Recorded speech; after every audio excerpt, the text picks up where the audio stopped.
Takže pán majster, čo tu robíme dneska? Poviem za neho, ale nie. Dneska nastavujeme predstih a odtrh na 23 Mustangu. V prvom rade si niečo o tom môžeme povedať, aj keď na internete budete mať veľa videí o tom, tak na našom kanále tiež niečo nastavíme. Inak už sme to nastavovali predtým, aj sme nahrávali a nechcel nám chytiť a som zistil, že odpojená cievka, takže dosť fail akože. No a teraz k veci. Predstih a odtrh sa nastavujú, keď je motor, keď má proste rozladenú iskru, že iskra dobre nehádže, ja sa neviem ani vyjadrovať, sakra. Keď vám ho napríklad dusí alebo nemá dobrý výkon, tak rozhodne treba pozrieť trysky, akože či sú není pripchané, ale keď sú není, čo ste si istí, že všetko je čisté, aj filter máte v pohode, tak toto je dôležité. No, začneme tým, že ideme nastavovať odtrh teraz, hej. Takže sú na to mierky, ale ak ich nemáte, špeciálne mierky, tak sa na to môže použiť obyčajný kartón od mlieka, on má približne takú hrúbku, ako majú mať tie mierky. Takže 0,45 mm by to malo mať a musíme ho vložiť túto medzi kladívko a musí tam byť, aby sa tam proste takto hýbal, ale musí tam byť prítlačný. Najprv si dáme piesť do hornej, zhodíme si sviečku, dekel samozrejme, piesť do hornej polohy, do hornej úvrate proste, to dáte tak, že tuto dáte šubléru, posúvne toto a potočíte s tým, aby bol proste piesť hore, dáte si šubléru tuto na rebro, však to môžeš ukázať radšej.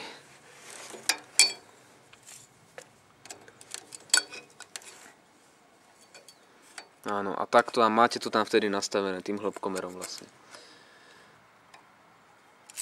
Keď je odtrh správne nastavený, tak samozrejme aj s predstihom, tak máte aj lepšiu spotrebu, aj lepší výkon. Môžeme si pozrieť, ako by to malo byť približne. Takto. Sa tu ešte raz kontrolujeme. Priestotu skontrolujeme, hej, a ideme na ten predstih pomaly. Tak posunieme o 1,6 mm. Posuvné. Inak zapaľovanie je všade rovnaké, myslím originál na 20, 21 aj 23, ale to isto viete.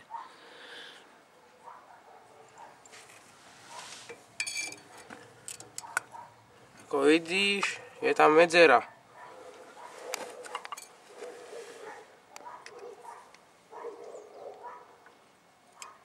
Tak, posunieme naspäť a medzi kontakty dáme Alobal. Samozrejme, ak nemáte tie mierky, tak alobal sa dá použiť, alebo ešte papieriky z cigariet, aj to som počul. Tie my nemáme, tak momentálne alobal.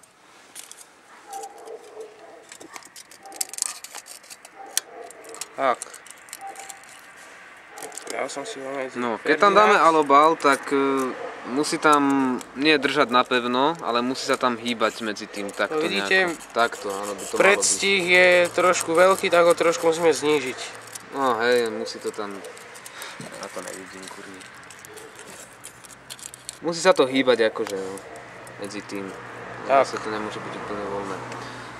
Predstih zvyšujeme tak, že, alebo znižujeme, proste nastavujeme, takže povolíme si 2 šroby na statore, alebo skrutky teda inak povedané odborne, ktoré teraz kolega povoluje. A statorom potom hýbeme. Doľava alebo doprava? Počkaj, teraz ich povoluješ. Dobre.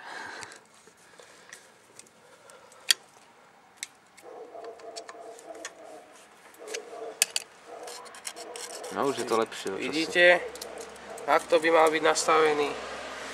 My sme sa to rozhodli nastaviť, pretože bol po generálke. Teraz to ideme štartovať, hej? Hej, vyskúšame, ako to ide. Hodím tam sviečku. Počkaj, mi zavadza blatník. Ja to pravou rukou hodím, lebo ja som mantak na ja to tam dám. No dobre. Sviečakom to trochu iba tak dotiahneme, však vieš, lebo sem vyskúšame, či to aspoň chytí.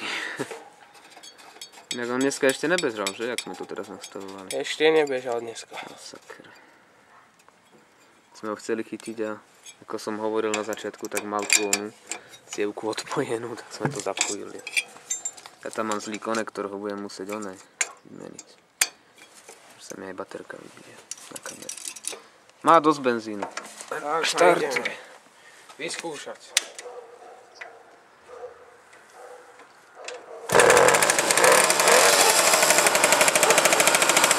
Tak ako myslíš, Mustang musel chytiť na prvú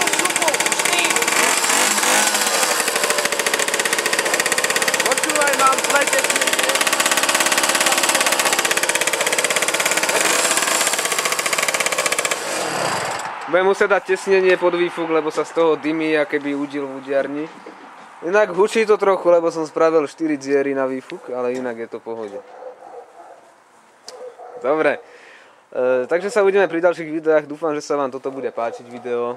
Môžete nás podporiť lajkom, komentárom, hocičím. Budeme sa snažiť videá pre vás robiť častejšie, samozrejme.